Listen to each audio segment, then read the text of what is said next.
I'm Steve Zipperstein. I'm Koshland Professor in Jewish Culture and History and the founding director of the Taube Center for Jewish Studies. I want to welcome you on behalf of the Aaron-Roland lecture, the foundational lecture, actually, in Jewish Studies, the French Cultural Services in the United States, and the Stanford Humanities Center. And I want to give a special welcome to Gilles Dircourt and his wife Mathilde, who have just arrived here to San Francisco. It's all too rare for Jewish Studies programs to applaud French officials. Could you please stand and let's meet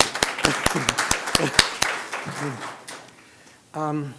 Our family stories are, as often as not, the stuff that intrudes on our night's sleep, the stuff typically in less dark hues that fills out our dinner party conversations, but with close friends, but not the stuffing of our scholarship, at least not in overt, explicit ways. Yet Professor Ivan Jablonka dared to traduce these boundaries in his Sorbonne Habitation, made very soon afterwards into a prize-winning book. Here he broke down these normative walls, dragging in his own once elusive grandparents, their lives in Poland, later in France, their eventual horrible deaths, into the heart of his own scholarship, and thus illuminating his own family's world and our own world as well. Writing recently about his first significant archival find for this project, he writes, I think I became a historian so I would one day make this discovery.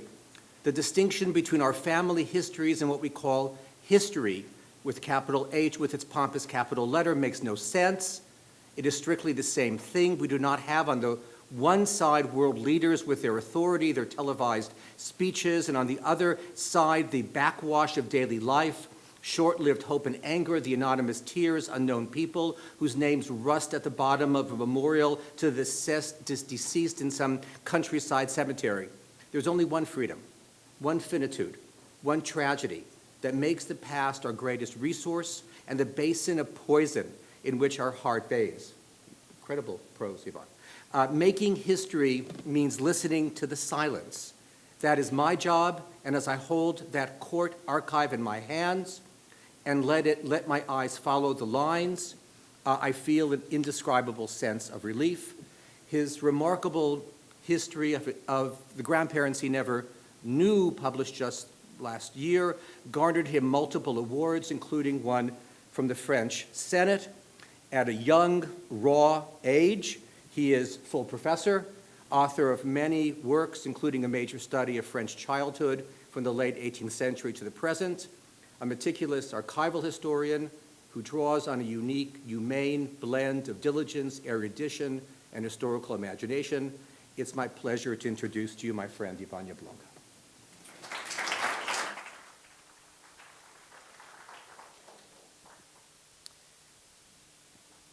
I would like to thank you for inviting me to speak here. I'm very grateful, and I'm very grateful to Professor Weissman and Zipperstein and Mrs.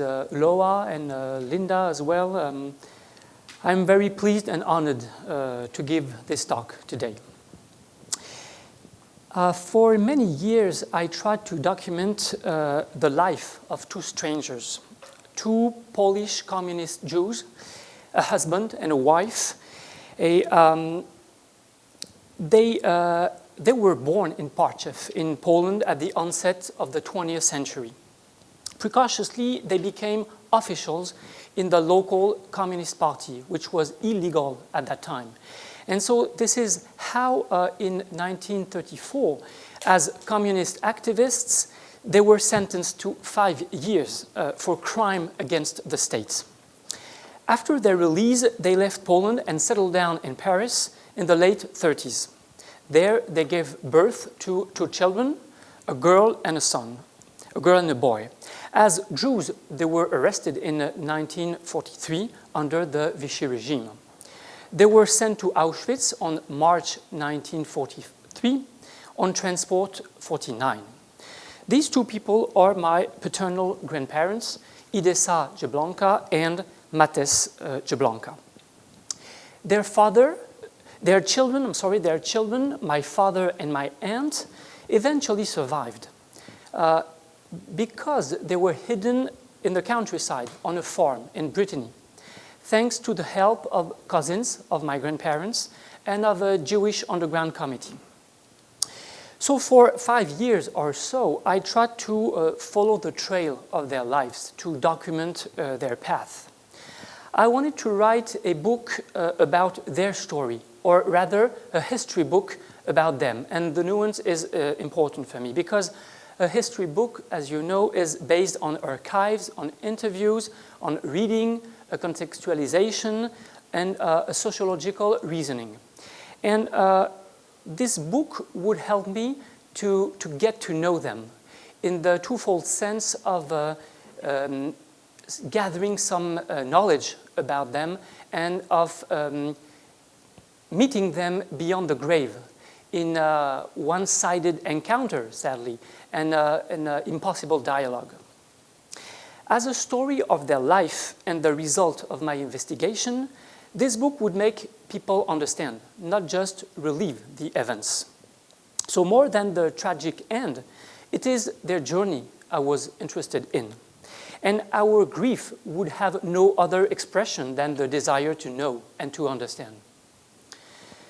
Talking about their lives is not easy, not because their story is moving, but because it raises many methodological questions that run counter to some of the rules of my profession. So I would like to start this talk by mentioning 3 issues or 3 challenges of my approach. The first one deals with family history. To write the biography of one's grandparents may seem strange, a kind of epistemological anomaly. Have professional historians the right to look into their own history? The hermeneutic tradition from Dilthey to Ricoeur stresses the importance of subjectivity in all the stages of historiography. The choice of a topic, the cross-checking of archives, the timeline, the tempo of the narrative. Besides, many works are rooted in a personal tropism. This or that historian of the countryside, of the Communist Party, of immigration, of the Holocaust, is personally involved in or touched by his or her object of study. In recent decades, the practice of ego history has invited historians to reflect on their own journey or social origin. But to talk about one's family as a researcher, as a historian, is to go one step further, I believe, in terms of intimacy. But under what conditions? For it is very clear that an excess of subjectivity would kill the research. This leads me to the second issue, the need for reflexivity. As we all know, all research requires distance. But in this case, I did not have to make a great effort, because the distance was imposed upon me by death itself. I might say that words are lying, because when I say my grandmother, everybody thinks of an old granny with a downy jaws or, fluffy cheeks who would take me on her knees to read me a tale. But my grandmother died at the age of 28, and I'm already older than her. So there was this reversal in the generations. I have to take care of my grandmother. I have to take care of her who is now stuck in her eternal youth.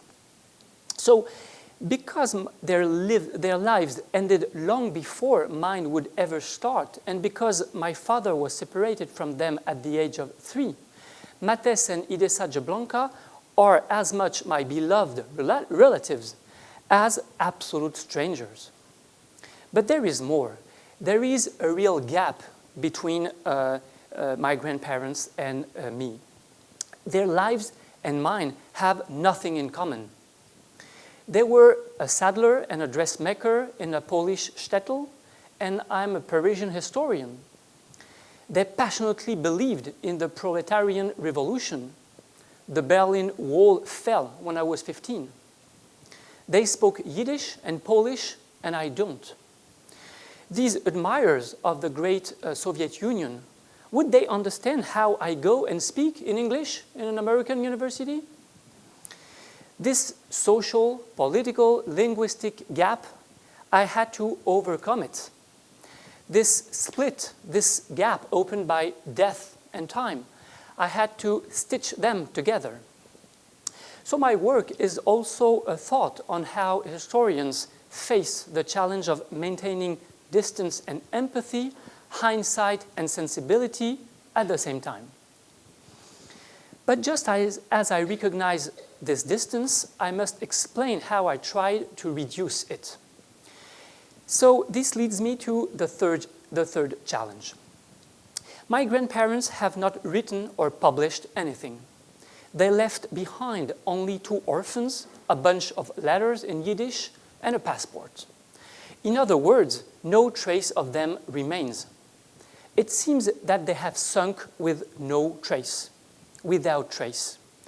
So how we can fight against this void, against this emptiness? I would like to describe at the same time this situation, the situation of deprivation that was mine when I started this research, and the archival search I led for 5 years or so. In doing so, I would like to obey what I call an imperative of transparency. In my book, I chose to show everything about my work as a historian, my investigation, my hypotheses, my certainties, my hesitations, doubts, failures, and successes. This transparency seemed necessary, if only to show that the archives I have used were not a given, a chance discovery, let's say in the attic of some country house or family estate, which we don't have, but that it was the result of a reasoning. So to take the reader behind the scenes, so to speak, is a way of showing that understanding the past is not a result, but a process, a quest, if not a conquest. As for my grandparents, the absence of evidence results from their assassination in the context of a genocide, but also from the erasing of all traces in Poland, of Jewish life in Poland, and in Parchev, the shtetl where they spent their youth. Let me give you an example. In Parchev, the former synagogue, built in the late 19th century, has been transformed into a second clothes shop. You can notice that the shape of the windows still reminds us of the tables of the law. On the front of the building, on the left, you can see a sign that reads, "Second-hand clothes imported from England." And on the other side, another sign announces a 50% discount. We went inside. When the flash of my camera went off, the 2 men behind the desk turned around and glared at me threateningly. And I don't know if I looked like a Jew or a Westerner, but for sure I was a foreigner. So the consequence of this state of fact is the quasi-absence of family archives. But as I said, can we write a biography out of nothing? There are many ways to cope with this situation. You can interview eyewitnesses and survivors all around the world. That's what I did. You can wander in the places where the lost used to live. That's what I did. But it is important to avoid emotion being the only guide of historical research. Scientific rigor demands the certainty of archives. So carefully searching the archives in Poland and in France or in Israel and in Argentina, I realized that my grandparents had involuntarily left behind a certain number of traces, many of them being linked to the multiform repression they faced. My book is based on archives coming from their trial for communist activities under Pilsudski rule in the early 30s, on their judicial and penitentiary file, their files at the National Security Department in the French Home Office, their refugee file, his imprisonment in 1939 for breaching the alien legislation in France, their arrest by Vichy police in February 1943, their internment in Drancy camp, and eventually their deportation to Auschwitz. Here you can see a police report mentioning that my grandfather organized a communist demonstration in Parchev in 1933. The report states, on November 18th at 5 p.m.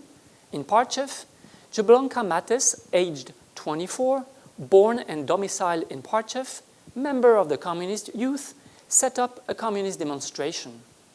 About 40 people of Jewish descent took part in it. During the demonstration, Jablonka Matès spoke in the Jewish language, but the content remains unclear, which means that the policeman was not speaking Yiddish, of course. He also chanted, and then my grandfather switched to Polish. Down with the government, down with emergency justice, down with the police, long live communism. Consequently, on November 20th, Jablonka Matès was arrested by the police of Parchev and tried before the municipal court of Parchev. After other political offenses had been taken into account, my grandparents were sentenced to 5 years. They were released after 2 years and a half, thanks to a law of amnesty. But after their release in 1937, they emigrated to France, where they were arrested as illegal immigrants. You can see here the police record of my grandfather, which I unearthed in the Center of Contemporary Archives near Paris. You can have a look. Here you can see it's a handwriting in a blue ink. In French, it means « entrée frauduleusement venant de Belgique », which means that my grandfather crossed the border illegally from Belgium and then entered the French territory. Here you can see that his religion is mentioned, Israelite, which is a formal way, a bureaucratic way to say Jew or Jewish. And I was surprised when I first saw this file, because I was told that the Republic was kind of blind towards religion and race, but you can see that this file was issued in 1938, which means 2 years before the advent of Vichy regime. And so, as you can see, the Republican bureaucracy was very aware of the origin and the religion of people. In Paris, even before the war, my grandparents were in dire straits. They lacked everything, including the staples. Such NGOs, such as the Human Rights League, were helping them. The League would explain to them the official procedures. It would translate their letters to the French bureaucracy or help them dodging the refusal of residence. This document is a letter that my grandfather wrote to the French Home Office in 1938. It states, "Sir, I've been dwelling," and of course my grandfather was not mastering French, so this letter was translated from Yiddish by an anonymous person. "Sir, I have been dwelling in France since August 30th, 1937, and I had to leave my country after a 5-year sentence for political offense. As a Jew, I cannot go back to Poland nor emigrate to other countries. My partner, who I'm living with, is 7 months pregnant. One of my concerns was to document their arrest under the Vichy regime. After escaping a first roundup in 1942, they were eventually caught on February 25th, 1943, in the morning. This document was issued by the police prefecture of Paris, which means the central police station for the state capital. It is the entrance register of the police prefecture. Idesa, my grandmother, is domiciled at 3 Désiré Street, 3 Rue Désiré. This was their official address, but we know that they were hiding in the Eupatoria Alley, Passage de Patoria, where they were caught that morning. And you can notice that the very same day here, at the very same time, a neighbor named Krebs Nashim was also arrested in this Eupatoria Alley. So it was a kind of roundup, and my grandmother, in the square of my grandmother, her official address is mentioned, but of course, those two people were neighbors. As for the children, we know, thanks to family narratives, that they used to spend the night at a non-Jewish neighbor's place. It was a way for Matès and Idesa to protect them. The day of the roundup, the neighbor said they were his children, and the policeman didn't ask further questions. My grandmother and her neighbor, Nashim Krebs, were handed over to the police prefecture at 2:30 p.m. on February 25th, 1943. And you can see that the French bureaucracy was very accurate. Here you can see that she entered the police prefecture at 2:30 p.m. and then she left only 30 minutes later at 3 p.m. to go to Drancy camp. And this means the same, so Drancy camp. So they only remained 30 minutes in that central police station. My grandfather was arrested along with his wife in this Passage de Patoria, in this Eupatoria Alley that morning. But he was handed over to the police prefecture 10 hours later, few minutes after midnight on February 26th. Here you can see, so he has the same place of abode as my grandmother. His profession is a tapestry maker, but we know that he was also doing craftsmanship in leather, or he was a saddler, so he was mastering all those trade. So you can see that he arrived at the Central Police Station on February 26, a few minutes after midnight. How can we explain this delay? Because, as I said, they were arrested at the same time that morning. The answer is written in black and white on the document. Matès Jablonka rose up in rebellion against the policeman. Because of this rebellion, and unfortunately we don't really know what it was like, what this rebellion was like. But because of this rebellion, he was stuck at the local police station of Belleville for the whole day. And it was the same Belleville policeman who handed him over to the police prefecture at midnight on February 26th. This discrepancy can be read on Drancy card issued after the arrest. As you know, Drancy is a concentration camp in the suburbs of Paris, the antechamber of Auschwitz or Sobibor. The card reads that Matès was born on February 1909 in Partchev and that he was a tapestry maker, and it is mentioned that he was interned in Drancy on February 27th, venant de PP, which means coming from police prefecture. He stated that he was married, and had 2 children, deux enfants.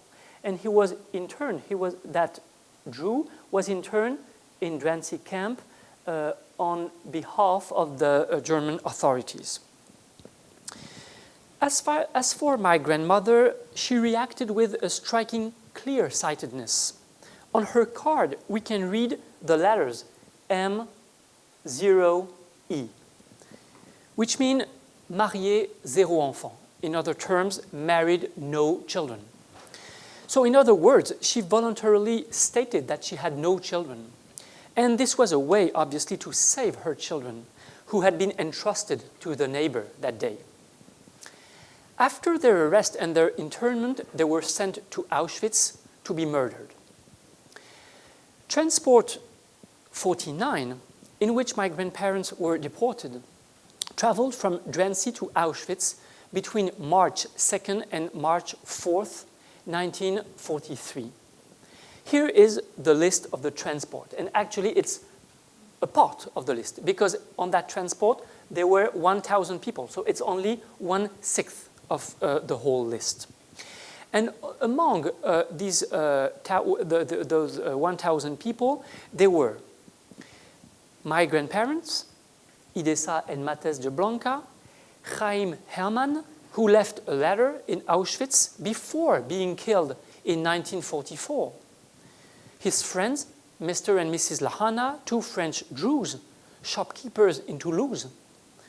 The painter David Oller, born in Warsaw, who eventually survived. He was one of the only one from the transport who survived.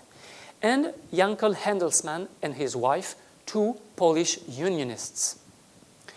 Thanks to the figures that Auschwitz Museum communicated to me, I was able to summarize the criminal schedule in Birkenau upon their arrival on March 4th, 1943.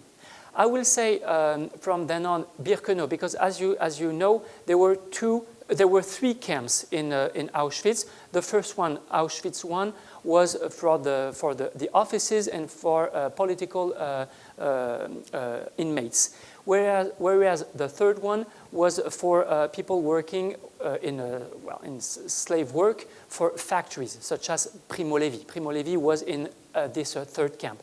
Whereas the second one, in Birkenau, located in Birkenau, was mainly devoted to assassination. So the killing premises were located in Birkenau. So that's why now I will talk, I will say Birkenau.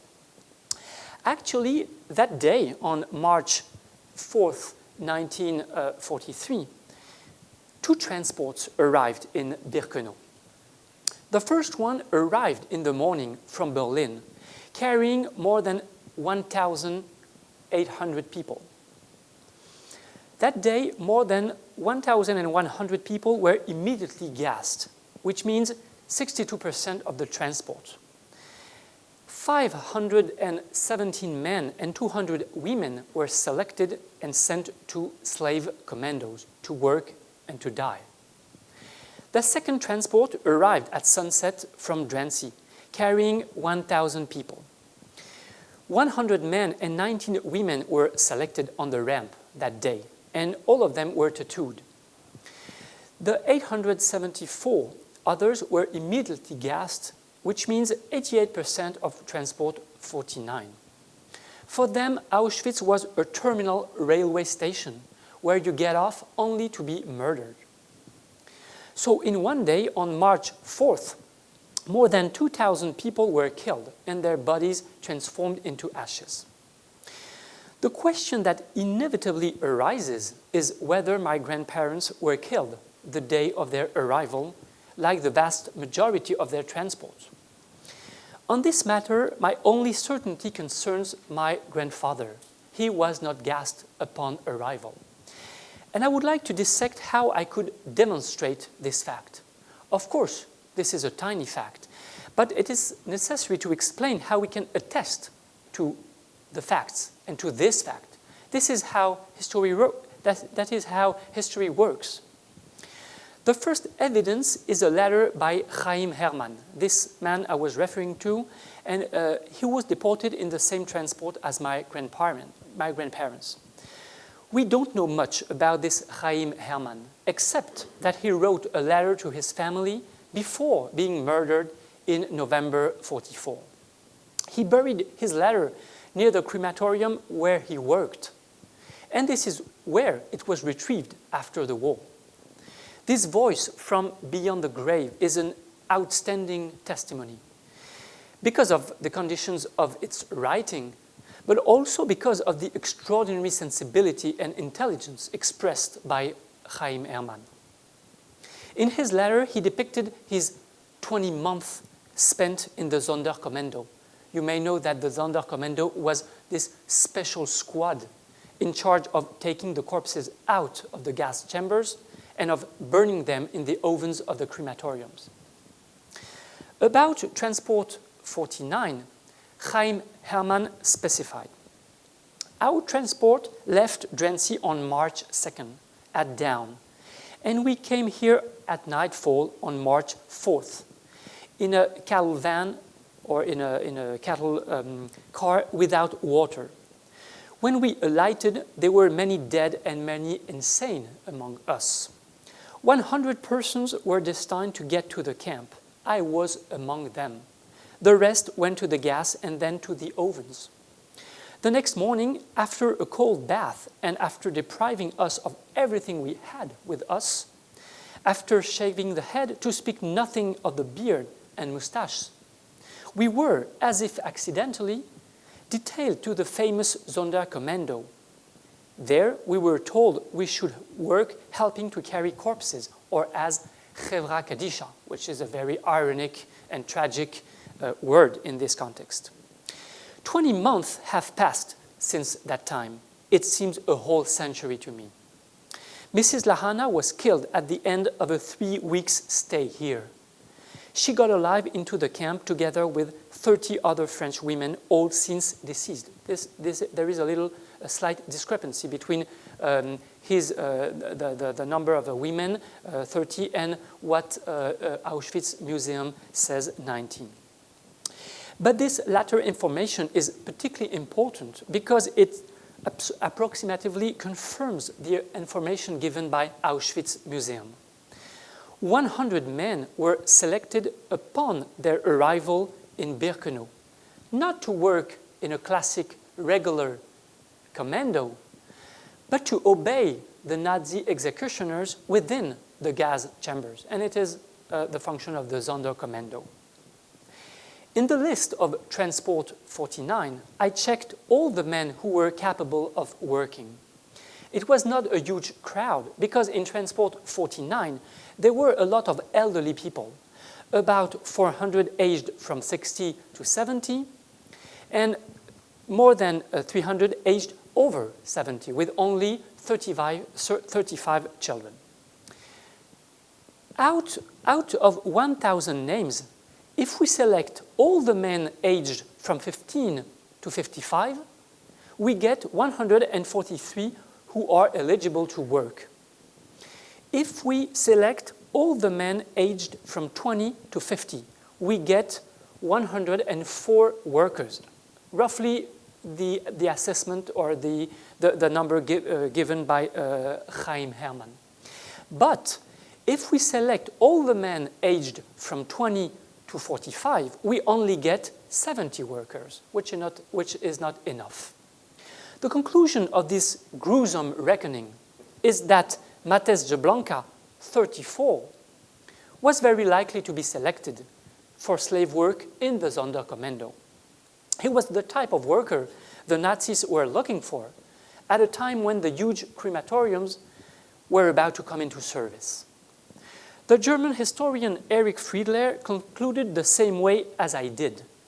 And this is why my grandfather appears in his book about the Jewish Sonderkommando of Auschwitz. So, here is the fate of people from Transport 49. The vast majority was killed upon arrival, 88% of the transport. 19 women were selected for slave work in classic regular commandos. As Chaim Herman reports, they died quickly, all of them. 100 men in their 20s and 30s were detailed to the Sonderkommando. Among them, my grandfather and Mr. Lahana, Chaim Hermann and Yankel Handelsman survived until 1944. And Yankel Handelsman, as I said, was a Polish unionist. And he led the famous uprising of the Sonderkommando in October 44. Only the painter David Oller survived. After the war, as a painter, he drew, with his excellent memory, he drew the functioning of Birkenau gas chambers. And so he had this direct, vital, visceral testimony from this painter and eyewitness and victim as well. The epilogue of my grandparents' story is given by a letter from Annette, who is my grandmother's cousin, the future guardian of my father. Contrary to Hermann's letter, this letter is a private document, owned, I should say, enshrined by my father. In 1946, Annette wrote a letter to the family in Argentina as a kind of death notice. It is a letter in Yiddish, and I translated it into English. Dear friends, Matès left your address. I received your letter, to which I answer now. Unfortunately, to our great sadness, I don't have good news to give you. The fate of your brother and his wife are that of millions of other Jews. We managed to save their dear little children. You might find in them a solace. Please find in my letter my deepest compassion in this dreadful tragedy. We were hoping that at least Matès would come back, because he was a healthy guy with a good spirit. To our great sadness, we were told, mir hoben bakumen a grus, in Yiddish, we were told that he had died. As for her, we don't know anything, but there is nothing to hope. The last two sentences reveal that both Matès and Idesa died, but not the same way. We were told that he had died. This is news that they became aware of in an informal way, and the Yiddish is totally clear about that. It is an information that was transmitted confidentially, for example, by a survivor met in the street. So here is the setting. This letter was written in Paris in 1946. Neither Idesa nor Matès came back from Auschwitz, but Annette obtained some information about his death and nothing about hers. What information? We don't know. But in the context of Auschwitz, this implies either an individualized death, execution, lethal injection, typhus, suicide, or a mass killing within the Sonderkommando, like that where Chaim Hermann and Yankel Handelsman disappeared themselves in November 44. But one thing is sure. Somebody saw, somebody attended, somebody could testify to his death. Conversely, for Idesa, there was no positive information. As for her, we don't know anything, but there is nothing to hope. From this sentence, a purely negative certainty emerges. She died quickly. Either she perished in the anonymous chaos of the gas chamber a few hours after her arrival in Transport 49, and this would explain the lack of witnesses. Or she was selected like her husband, and this hypothesis is also valid because we know that some women were selected that day. I will end this evocation of my family's past here. By way of conclusion, I would like to express three thoughts on biography, on generations, and on Jewish families. All those findings cost me 5 years of investigation. It's a lot for a meager result, but my aim was also to explore another way of writing history. In my work, the eye is a cognitive tool as well as a literary element. It has at least two functions. My family is central to my study, obviously, and my investigation is fully part of the narrative. In other words, I made my field notes visible and public. Hence, the double helix structure of my narrative. A historian tells the story of his grandparents and at the same time, the story of the investigation that allowed him to reconstruct their lives. In other words, I refused the as if of the impersonal narrative, of the past that speaks by itself and springs fully armed from the brain of the historian. I wanted to invite my reader into my workshop in order to write a history in which the I would be the guarantee of the most transparent history, not its corrupting principle. This is how I managed to break the weight of silence surrounding the lost. This type of biography connects with social history because, and this is an essential given, my grandparents were just anybody. They are not famous, they haven't changed the course of history, they haven't said or done anything memorable, they were just a link in the great chain of life, and their memory has already been erased. But I shall say, or I shall ask, why should we be interested in the lives of ordinary people, in their banality, in their insignificance, in all the trappings of vanity, as the French Bossuet used to say in his Treatise of Concupiscence? Those voices have gone dead, smothered in the anonymity of the gas chamber or the extermination camp. But even before we talk of the Holocaust, the oblivion in which these forgotten people find themselves today comes from the fact that they lived in darkness, that they did not master the art of writing, and that even if they were the spokesman for a cause, they didn't speak loud enough. To that extent, the biographical genre is exciting for the social historian that I am. Is it possible to follow step by step, year after year, and until death, these children, those anonymous women and men who make up most of humanity? In that sense, to write the biography of an unknown person is both a temptation and a challenge.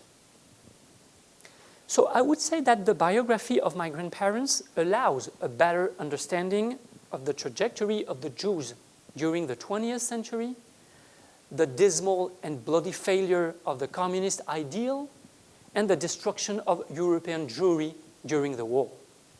I wanted to preserve the memory of my grandparents from decay, not because they are important in themselves, but because they represent a whole generation of Jews and political activists. They belong to the generation, as in the sense of Jaf Schatz, who published a sociological survey entitled "The Generation, the Rise and Fall of the Jewish Communists of Poland." This generation is characterized by the same keywords: shtetl, destitution, anti-Semitism, communism, repression, exile, and often an early death. This explains why their life is at the same time tragic and banal. No sacredness surrounds it. And it was important for me to repeal the illusion of uniqueness, which is often the flaw of family memoirs. I didn't want to write an uplifting story about two lovers crushed by the war or something like that. In the framework of my biography, I can also talk about my family in more sociological terms from the angle of the integration process. We can say that my grandparents spent their entire lives in hiding underground. First in Poland as communists, then in France as illegal immigrants, and finally under the Vichy regime as Jews. 3 clandestine lives, 3 absences from the world, until the ultimate one, the annihilation in the context of a genocide. So they were like stowaways in their own century. Of course, my grandparents were integrated in their immediate environment, the Polish Communist Party, the Yiddish land in Paris, but the integration in the nation state, the proper integration with identity papers, a job, a social status, that kind of integration, they did not manage it. But did they really want it at the end? They dreamed rather of the proletarian revolution that would abolish borders and make all men and women brothers and sisters. But had they wanted it, there would have been no place for them in Europe. If their life was banal and tragic, it is because they were manipulated by one totalitarianism and destroyed by another under the indifferent gaze of democracies. It is the story of many Jewish families in the 20th century. After the war, my father became a French citizen, and he was raised in children's homes. My family was swept up in the great assimilationist movement that took place in Western Europe in the name of reason and modernity. If we embrace the whole century, we can describe my family's trajectory as a march from the ghetto to the West. On our small scale, integration is a historical process that has led from the jails of Pilsudski to this room where I am presenting my book now. I told you about the 3 letters M0E, married, no children. Those letters have secretly controlled my father's entire life, both the miracle of his survival and the wound that will bleed until he dies. His mother abandoned him so that he could live, her love culminating in rejection and denial. The ties that bind me to the past, grandson of deportees, son of an orphan, French scholar, make up the threads that run through all my research. It connects my work on children abandonment, on child abandonment, on families, on the integration of immigrants, on the state and the Republican model. But I did not come to history through a sudden revelation. It is not a taste that I have developed little by little. History came to me. History came to us. It has tossed us like pebbles on the shore. Can one ever be attached to the country that has sent one's family to death? What happened between the incarceration of my grandfather in 1939 for lack of paper and my career as a French historian? Well, my books are the public and socially useful answer that I give to all these questions. But to look back on the ashes of those who have disappeared is inextricably a work of history and memory.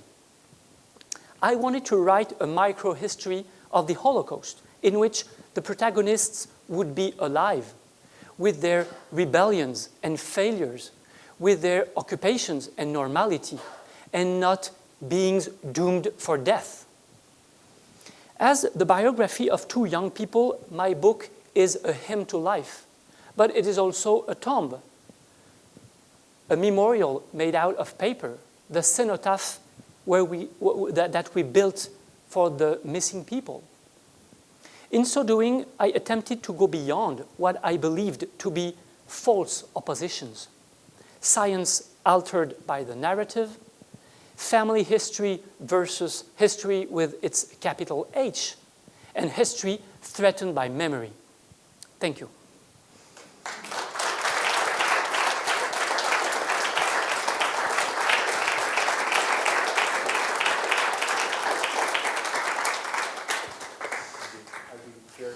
Very surprised if there were no questions.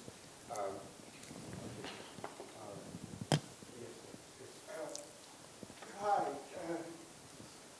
Thank you for coming today for both your academic work and the work of the heart. My grandfather was a Dutch Jew who went to Suriname, went back to Amsterdam to escape his debts, and he was caught when the razzia took place, and then I see what I've been able to find on the internet. Solomon Levy Hartog died Auschwitz, 1943.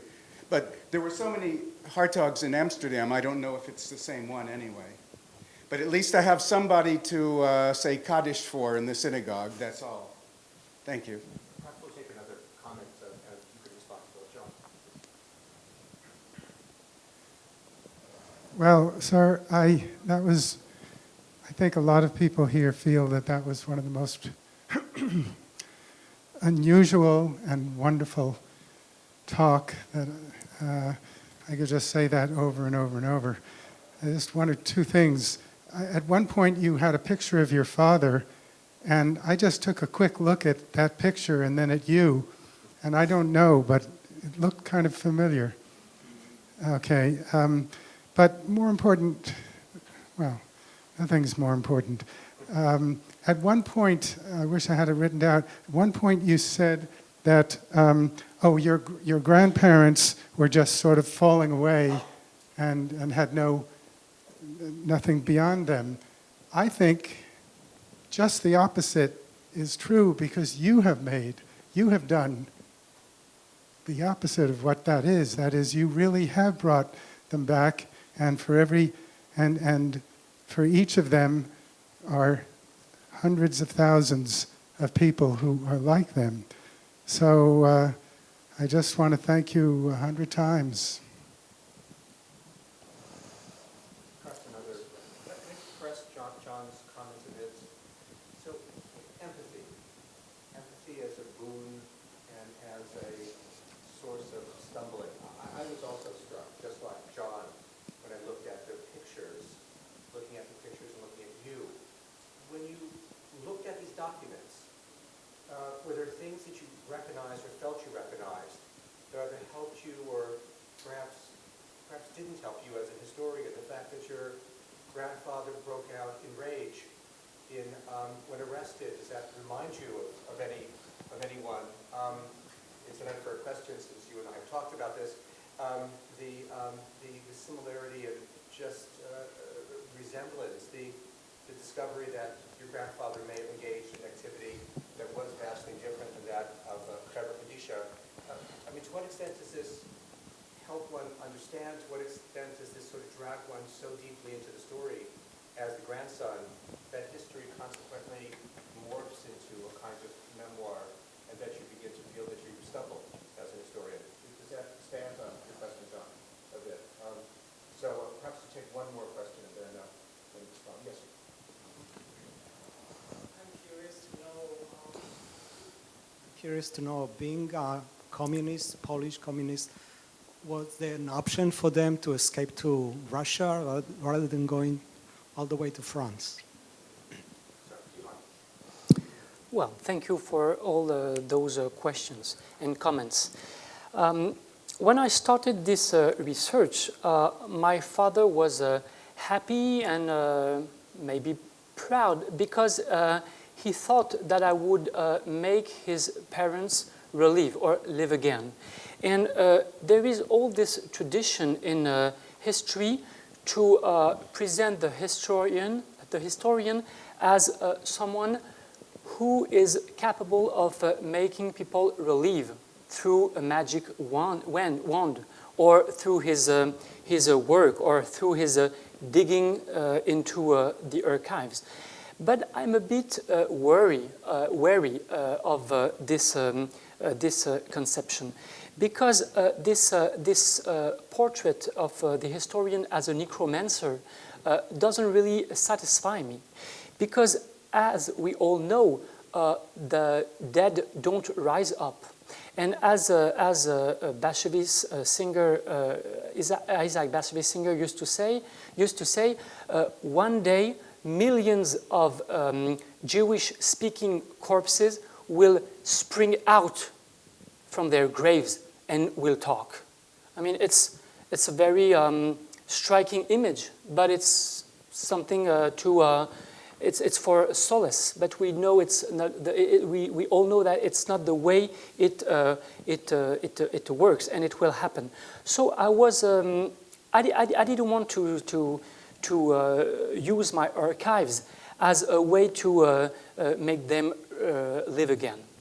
I just wanted to get to know them, as I said, and it was enough for me to gather this knowledge about them. But I know that for my father and for the whole family throughout the world, because this book is kind of a gift for the whole family. But I know that for other people, this book is a kind of tribute or celebration, and it is true. It is, I should say that it is a memorial, a place where the dead people can rest, because as you know, in the Jewish myth, there is this story of the Dibuk, who is haunting the living. And when I started this research, I was kind of haunted by my grandparents. And I started the book quoting a letter that I wrote when I was 7. And this letter states, I won't never forget you, and when I'm dead, my own children will have known you. And I was 7, you know, and when I look back to this letter, it makes me sad, because I was writing a kind of testament, and I was only 7. So I was haunted, I think. And that book is a way to give a place, a room for the dead people, not to live again, but to rest.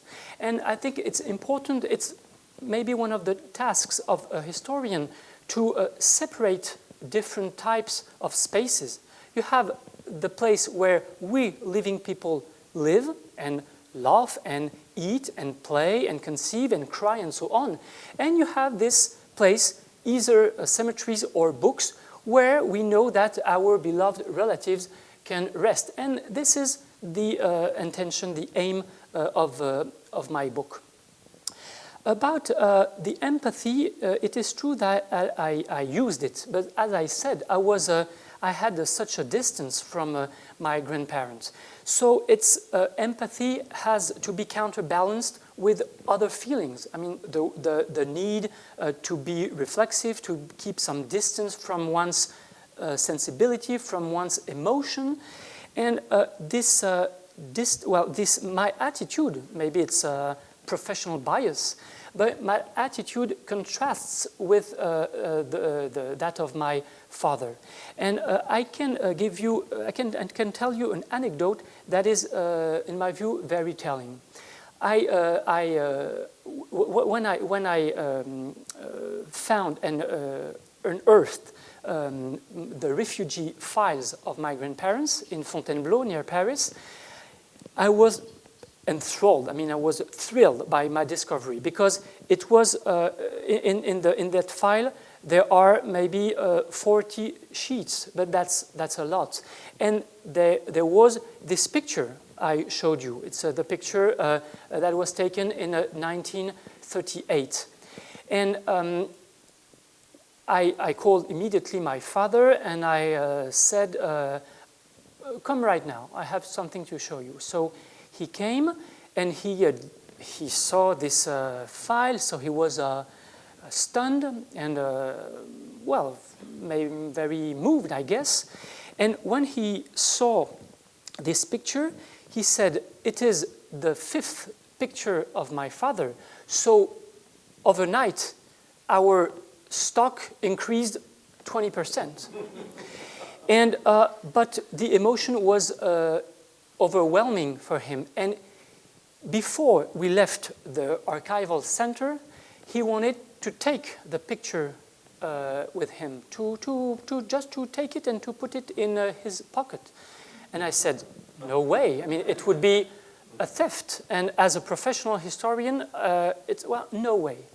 And he said, "But why not?" And because this is the picture of my own father. Can you imagine? So we started arguing about that. It was something very absurd.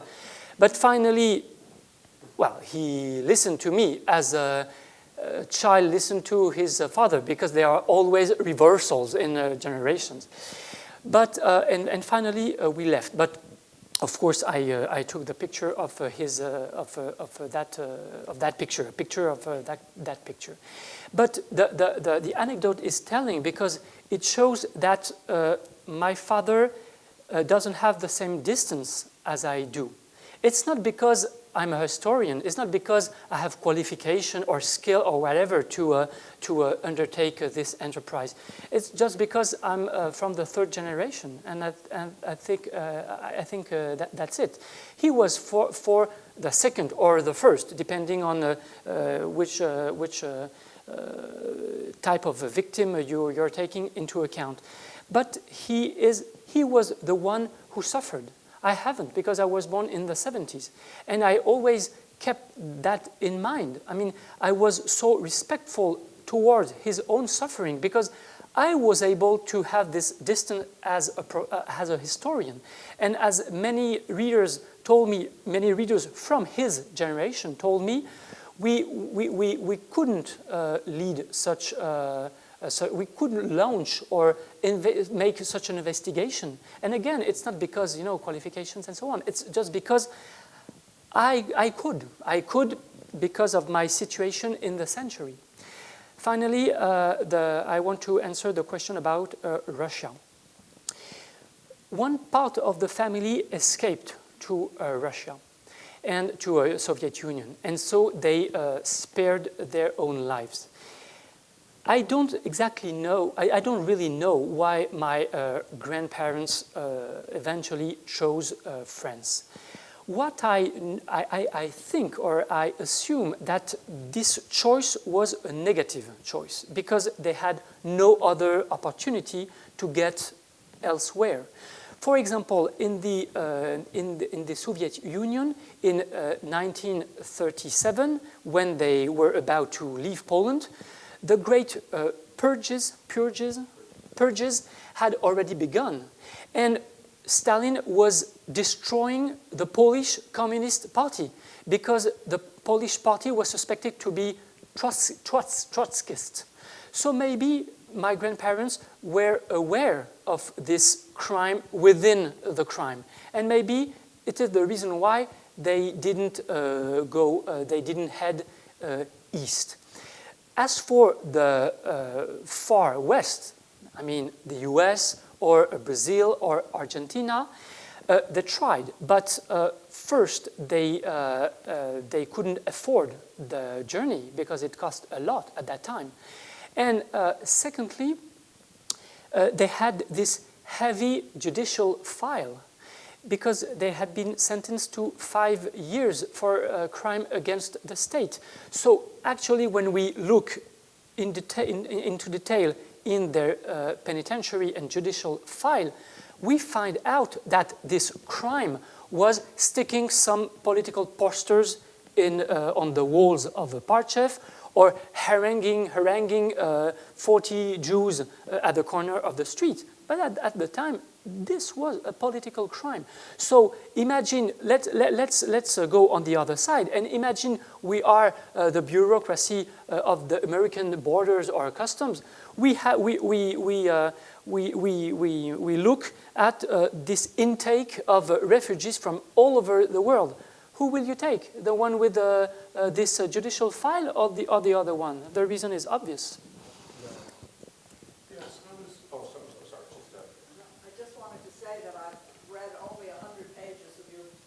Read only 100 pages so far of your book, but it's an incredible book, not just the story of your grandparents, but also of the Jewish community in the town, and also of the communist movement. I've learned so much that I didn't know, even though my own mother grew up in Krakow and left about into the early 1920s.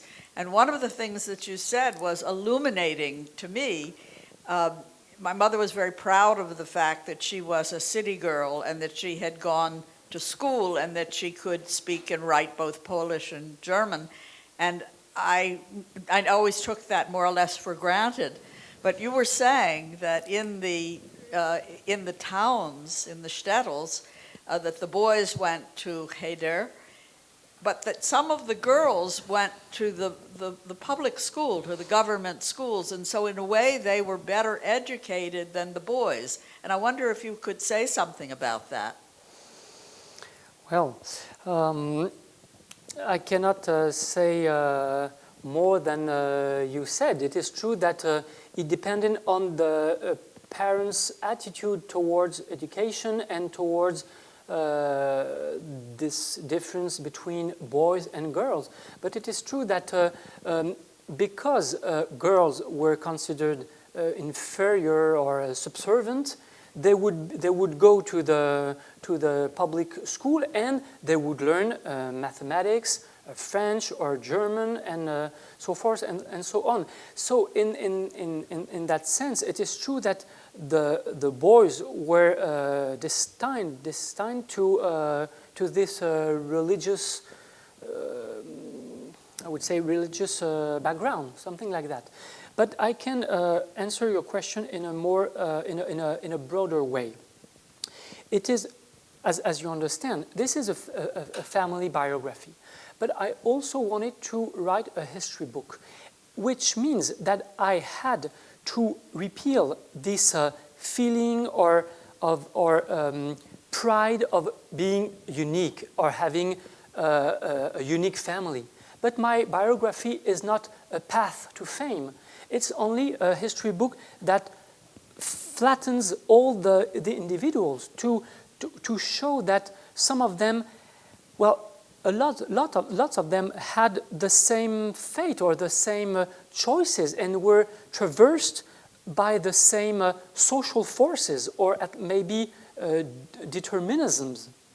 And so one part of my book is devoted to my grandparents as individuals, as we share the same name. And another part, I mean, all parts are intertwined, but another part is devoted to their life as it is something quite banal, as I said, something that ordeals, tragic ordeals, but so many people went through or across. So I tried, like in any history book, to show that people are representative of their milieu or their community or their kin group or their religious group. So to put it in a more literary way, I shall say that the study of the human snow must reveal both the force of the avalanche and the delicacy of the flake, if you see what I mean. And the pattern you described there, you gave back to the 1860s and 70s. You see that right there. Yes, sir. Yes, I was really taken by the deep-seated European anti-Semitism that is exhibited in some of the documents that you showed us. Starting with the police report in Poland, in the shtetl in Poland, that described the communist demonstration which your grandfather had organized, and reported on an audience of 40 Jews. The fact that they reported the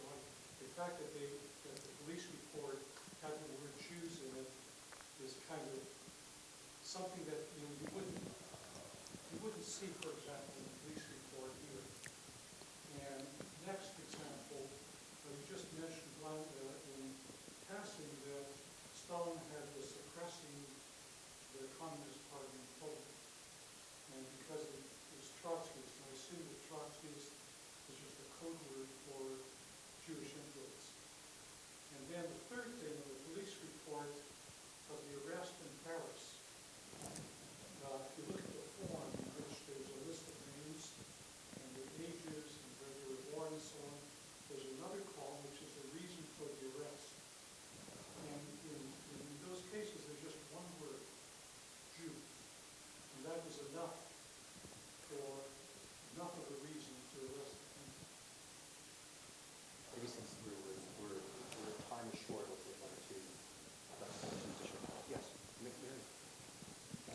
First of all, I want to thank you so much, as everyone does, for such an eloquent, beyond eloquent, poetic talk, and I'm sure the book is the same way. I wanted just to mention in passing that some years ago, I was doing research on deportations from Drancy, so I went out to Drancy. Has anyone here been there? Okay, great. And I went out, of course, to see what it looked like, and it's very near to Paris, and it was the largest transit camp in Europe, sent more people, in other words, to death camps than anywhere else. And it was really hard to find the camp. That may not be true now. And it's not a camp. It was not a memorial. It was actually used for other purposes, like the picture. And there were school groups that came, but they came to be talked to about the résistance, about the resistance in France. Now, this was some years ago. I hope that's changed. But it was really quite shocking at the time. What I wanted to actually, though, ask you about was, I loved your saying that you want this family to be a common story, not a special story. And in this letter and in other things, other documents you showed, I think there's another piece of it too that's hinted in that last sentence. As for her, we don't know anything, but there is nothing to hope.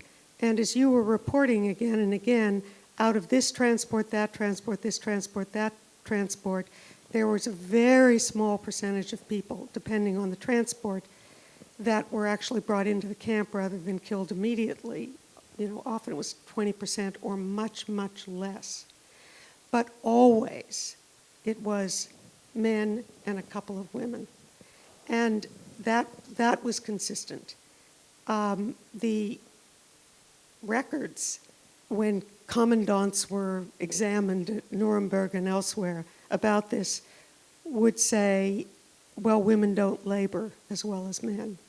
And then, of course, the archives show you that women labored like animals anywhere they were in camps. So the story obviously lies elsewhere. And I certainly, felt I came to an answer, but I'm curious how you feel the fact that your father was probably, by your figuring, brought into the camp, your mother much less likely to have. If that's a common story, what is the commonality there in your view? I didn't get the last sentence about my father being brought. As I understood what you said. Okay, okay. So my grandfather. I'm sorry, I said your father. I meant your grandfather. No, I beg your pardon. My grandfather brought into. Okay, I get it. So there are so many questions. So thank you for all your comments. It is true that throughout the 20th century, in Poland and in other countries of Eastern Europe, communists and Jews were synonyms, which is at the same time true and unfair. It is true because many, in a shtetl, it happened that all the communists were Jewish. And I saw archives in Poland that explain that, for example, in this or that shtetl, all the local communist parties are held by Jews. But on the contrary, not all the Jews were communist, of course. Only 0.2% among the Jews were indeed communist, which means that the vast majority were either Bundist or Zionist or Orthodox or whatever. But it is a tiny part of the community that was communist. So you have this twofold fact. But for example, when Poland finally got rid of its Jews in 1968, it is true that the officials couldn't say on the radio that they didn't want Jews anymore. They used code such as we don't want to have Zionist enemies in our borders. But as many people told me, for everybody it was clear who was the target. So everything this is true. About the piece of archive I obtained from that archival center, I was really puzzled by the skill the police was showing about tracking down people or tracing them. In the 30s, the French police was technically very aware and very good at tracing and tracking down illegal immigrants. And this explains why a decade later it was so easy for the Vichy regime to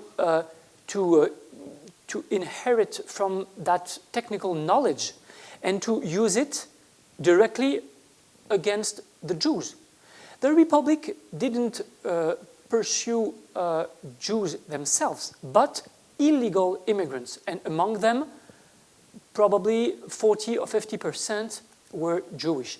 But starting from 1940, it was so easy to switch to another foe, another target, because of that technical skill that was bequeathed by the Republic.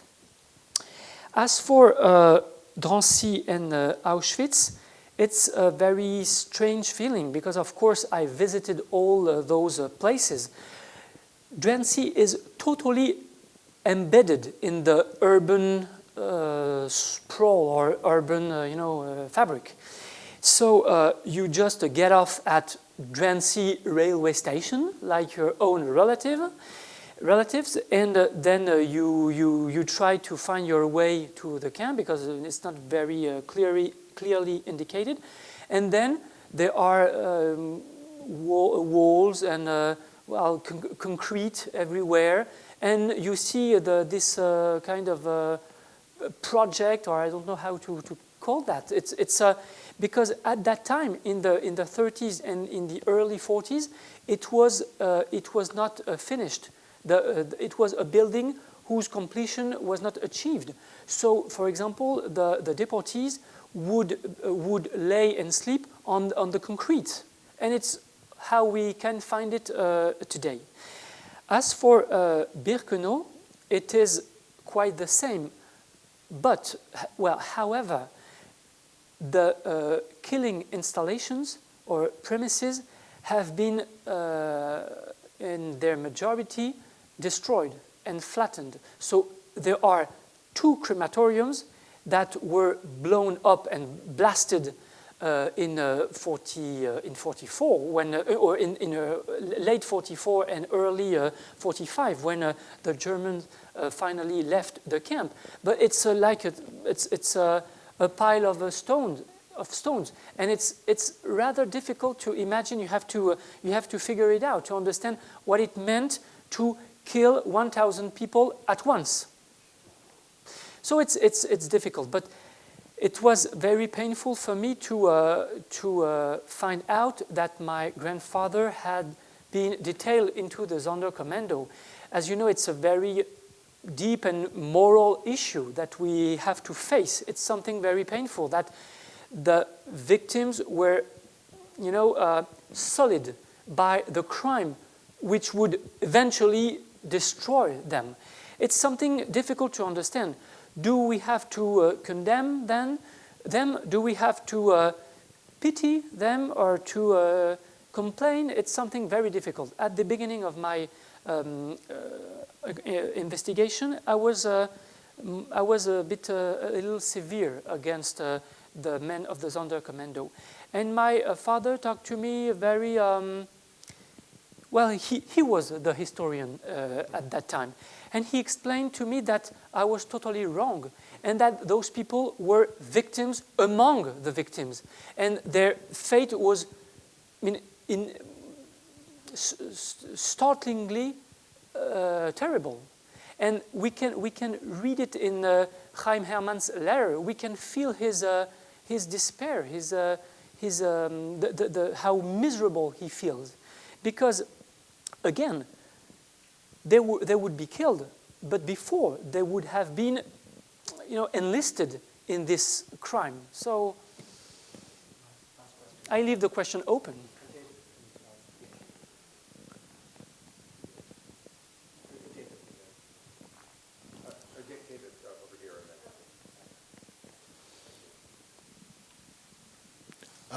You and I share something in that we are the grandchildren of grandparents who were foreign-born Jews who went to France and got caught up in this in various ways. But when I think about it, and we're part of a group of 80,000, or there were 80,000 such victims, but there are 6 million. And many of those 6 million died in the East with the Einsatzkommandos. They are totally unknown.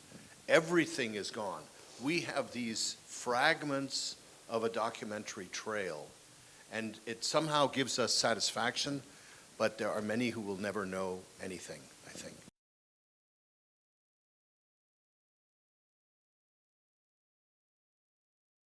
I have nothing to add. You're totally right. But it is true that some books were published about their fate. I mean, there are many books in English or in German or in French. So, but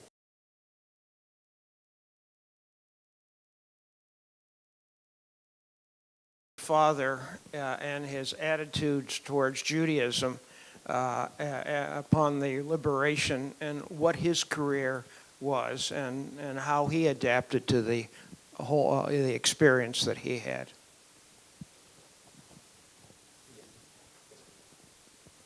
I do want to thank you for your eloquent presentation of a very tough subject.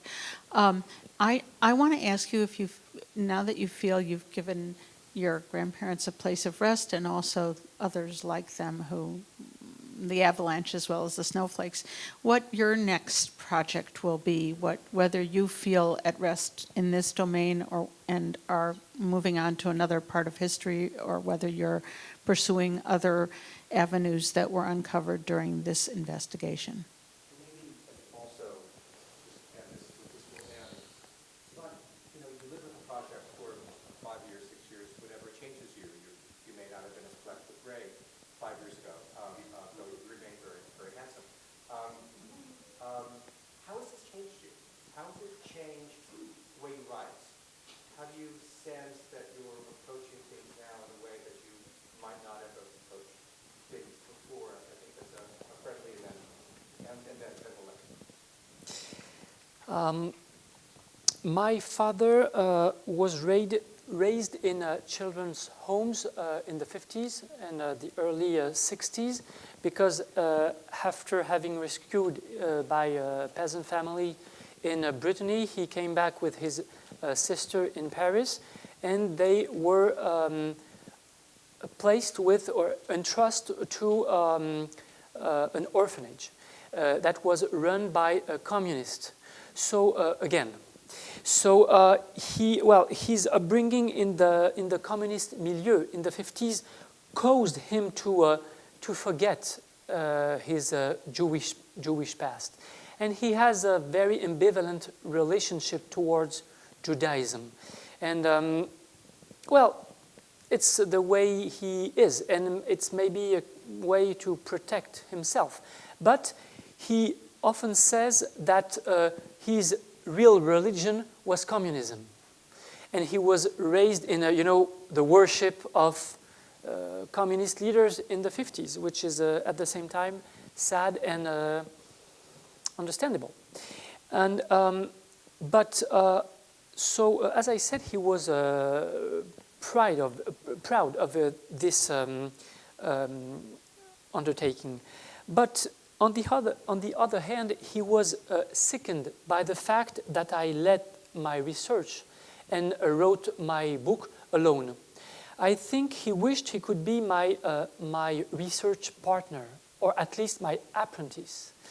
But it was not possible, of course, because I usually write my books alone, and Besides, the researchers is somewhat a loner. But my father was also upset by the words I used in my books. When he perused my books, he read it, I don't know, 5 or 6 times, lots. And then he called me, and he was very upset. And because in my book, I wrote that my grandparents were living in a slum full of rats, which is true. Because many eyewitnesses told me that in that slum there were.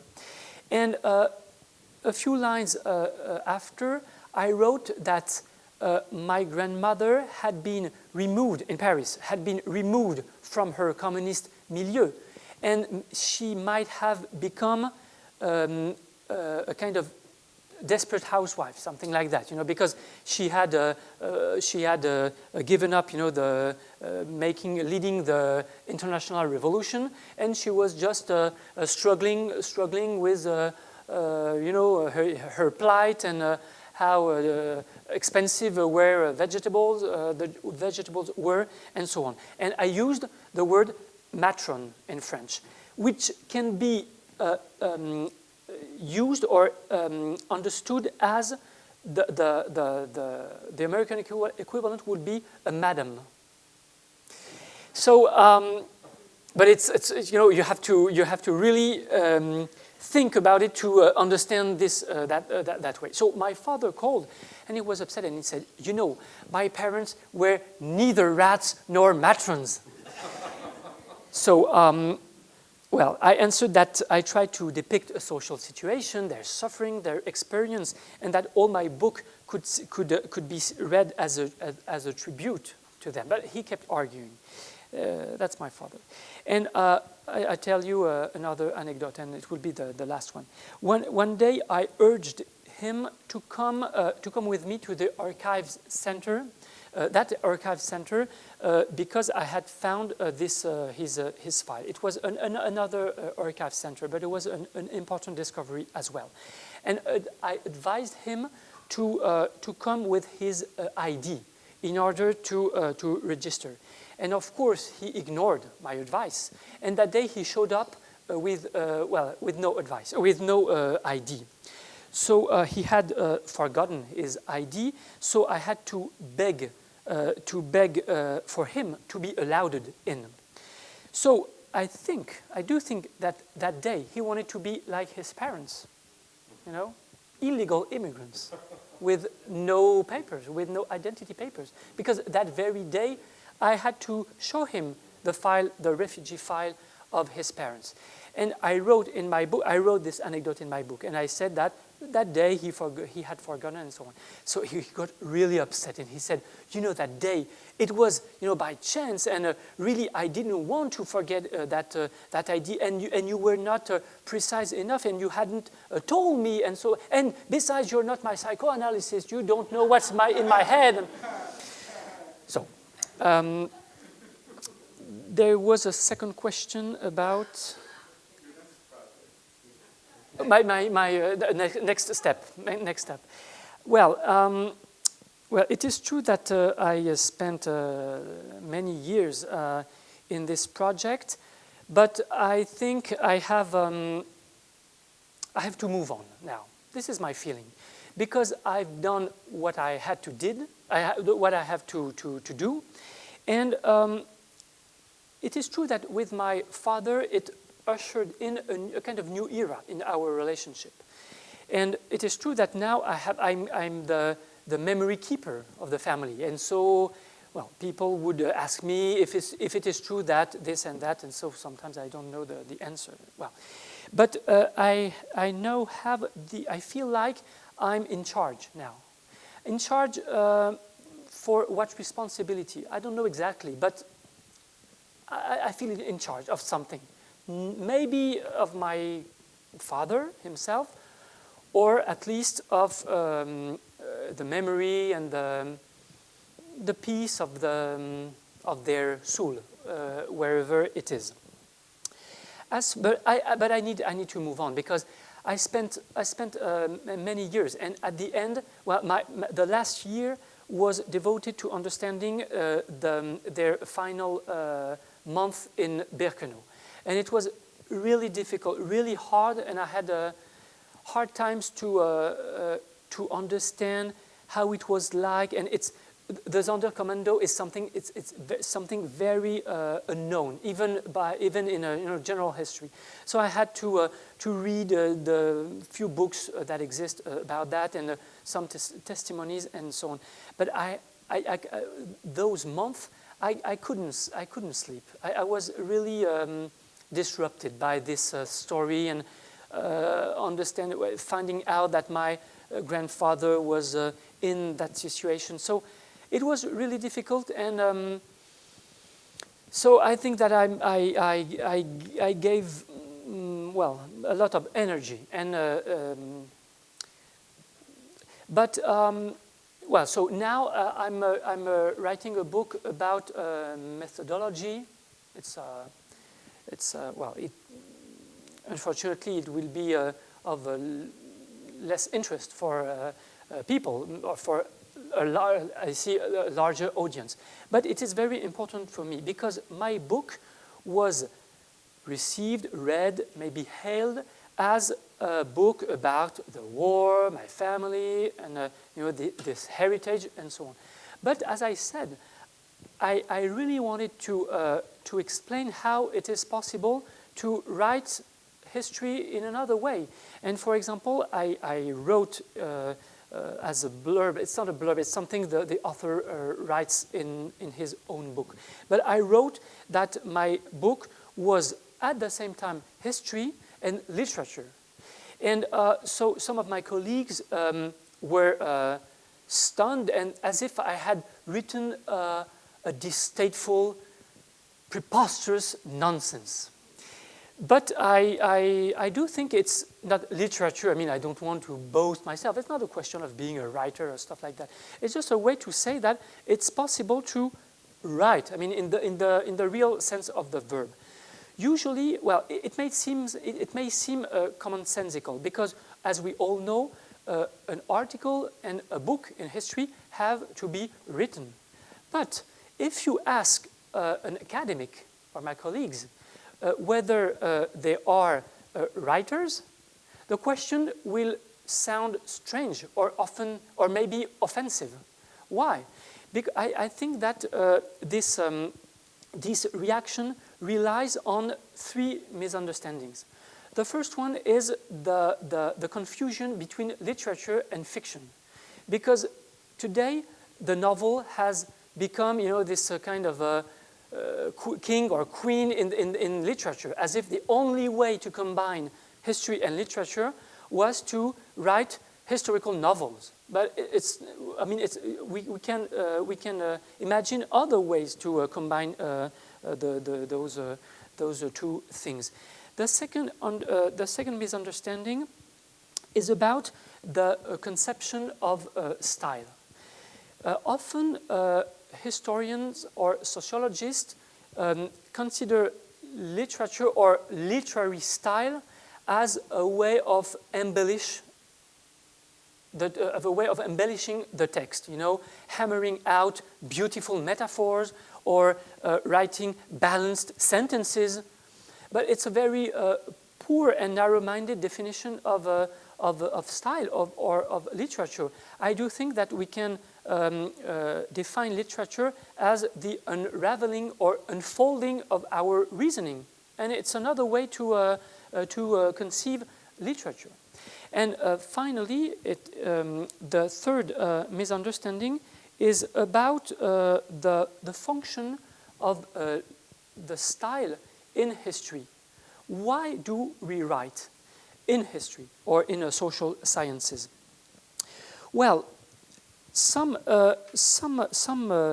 people think that the style or the literary part of their task is devoted to fleshing out the characters. As if literature was a way of putting some flesh and blood in an arid study. or as if literature was a way to show how it was like, the flavor of how it was like, to flesh out things. But again, I don't think that it's a way to separate literature or writing from the outcome or from the result. And you don't have, on the one hand, the style, and on the other hand, the results. It's a way to think that the style or literature is only a wrapping of the survey or the result. And to put it more brutally, I would say that it's only to take and to show off the feathers of the peacock, to show that you're right, you are writing. But I think that we had to ward off all those misunderstandings, and we can write within our scholarly research.